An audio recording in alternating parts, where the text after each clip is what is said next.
Hello everyone, welcome to my YouTube channel Tech Guru.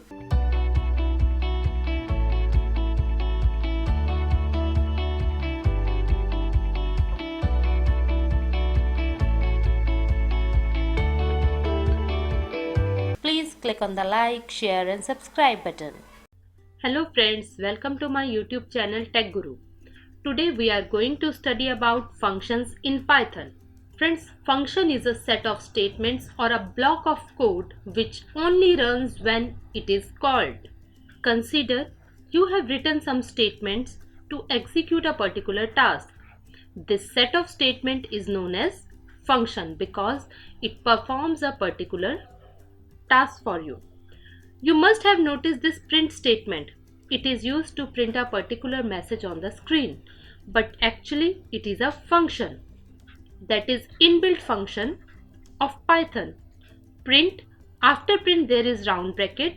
Within the bracket we specify a value that would be printed on the screen. So friends, we can use this print function anywhere in our code and it performs its particular task. In the same way, we can create our own functions and we can use those functions as many times as we want. Let's see its example. Friends, why we need functions? The main advantage of function is reusability. If we create a function, we can call it as many times as we want. It means it is just like write once and use multiple times. So that is the biggest advantage of reusability. For example, we use this print function so many times in our program to print a particular message on the screen. So basically we are calling this print function multiple times. So the biggest advantage and biggest need of function is that reusability. Second advantage, easy to code, understand and debug. When we use functions, then it becomes very easy to make the programs, to understand it and to find out the errors. Consider you are working on a project and you have written whole program at once. But after some time you detected an error and you want to find out the main reason of that error. Then it would be very difficult to find that error and correct it because you have written the whole code in one single program. But if you divide your program into multiple functions, then it becomes very easy to find out which function is incorrect and then you can correct that particular function without affecting the other functions. So that's why function is very easy to use and find out the errors. Next is creating functions. So there are two important steps in creating the function. The first is function definition. It means defining the function, what task the function can perform. And the second step is function calling. Once a function is defined, we have to call it so that it gets executed. Let's see.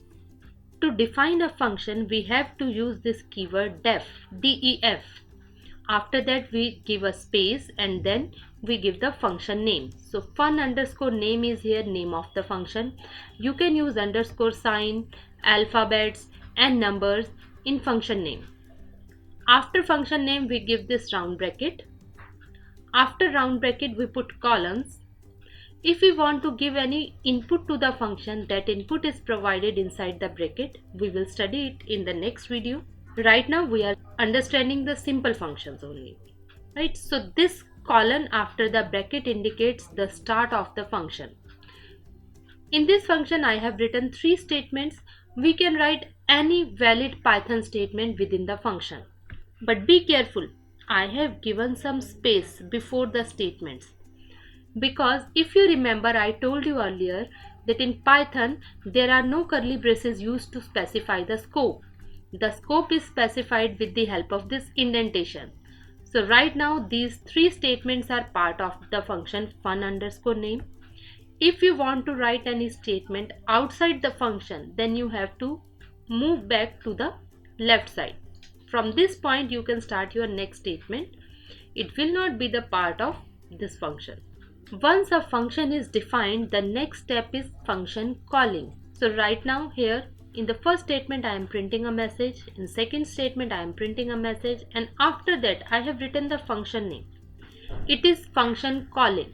When we write this statement, the control passes to this particular function. These statements will get executed. After execution, the control will return back to this point, and then this thank you message will get printed. Let's see it practically. So I am creating a function def fun underscore name. I specify the brackets, then colon. I created a function and I have given two statements. Now I want to move out from the function, so I press enter one more time and I press backspace so that I can shift to left hand side. Now this is my main. I have given two messages in my main. Then I write the function name and brackets. It means I am calling this fun underscore name function. So these two statements will execute and then cursor will come back here. And now I am printing a message, thank you. Let's save it. After saving, run the program.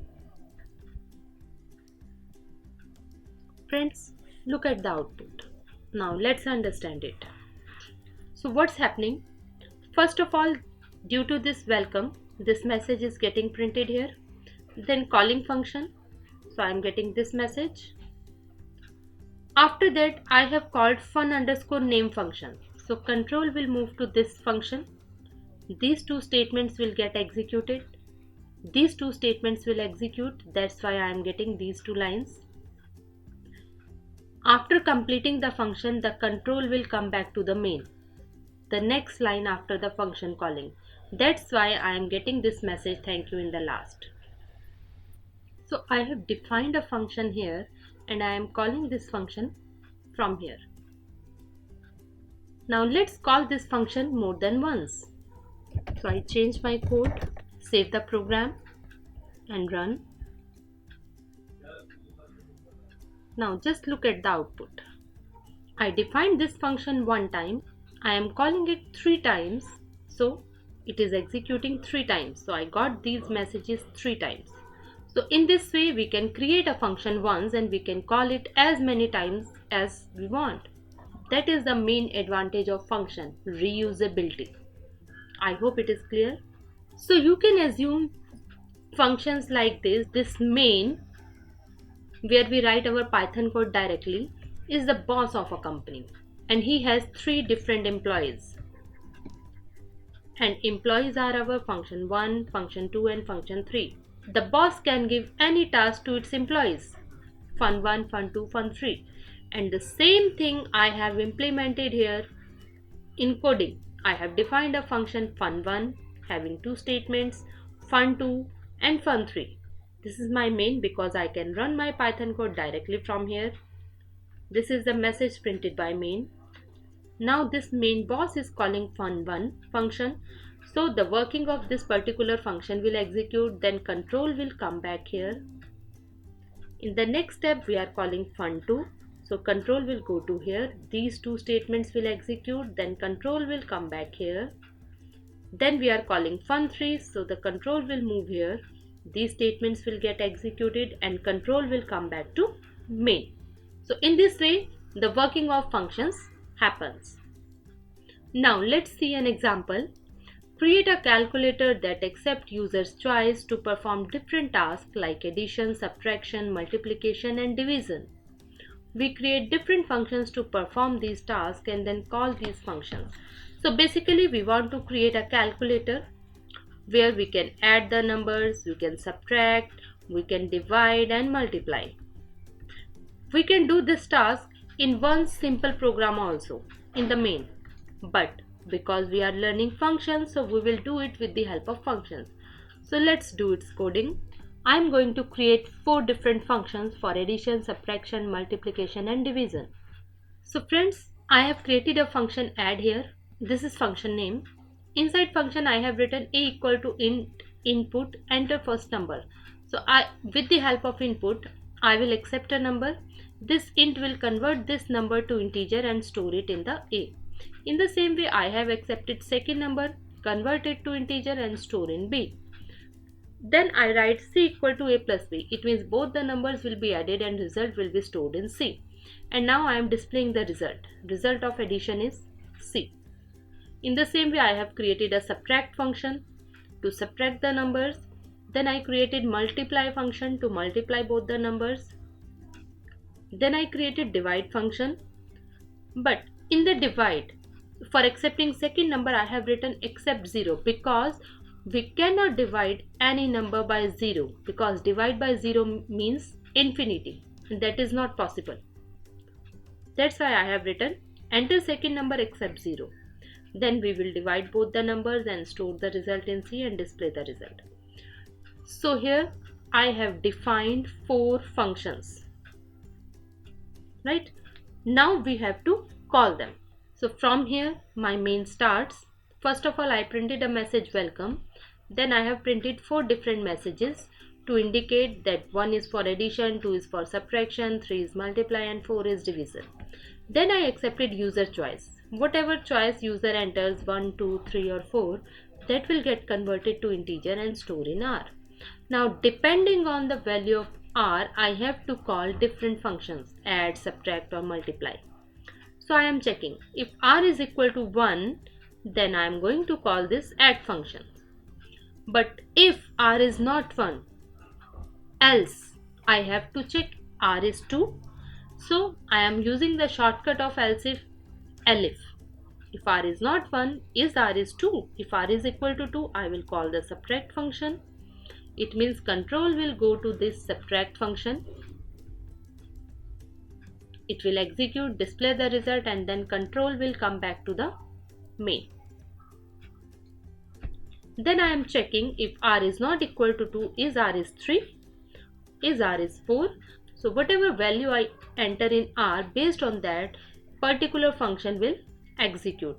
But if user enter anything else except 1, 2, 3 and 4, then this else part will execute and it will display a message. Please enter valid choice and then thank you, just to end the program. Now let's save our program and run it. So I go to run module,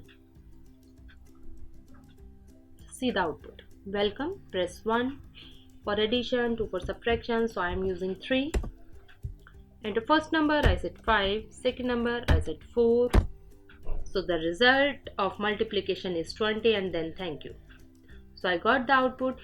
You try the same program by using different inputs. Friends, here I want to give you a task.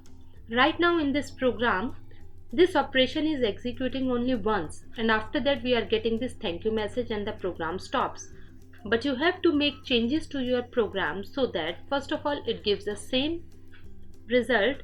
After displaying result of one operation, it should ask, do you want to continue? If user says why, then this same message should be displayed again. Accept the choice again, accept the numbers and perform the operation second time. And then it will ask the same question, do you want to continue? If user says no, only then it should display the thank you message and stop. I am giving you a hint that you have to use loop in the program, but you have to decide where and how to use that loop. So it is a small task for you. You can copy the code from description box and make the required changes.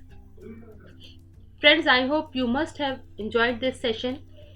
In my next video, we will study about functions with parameters and return types.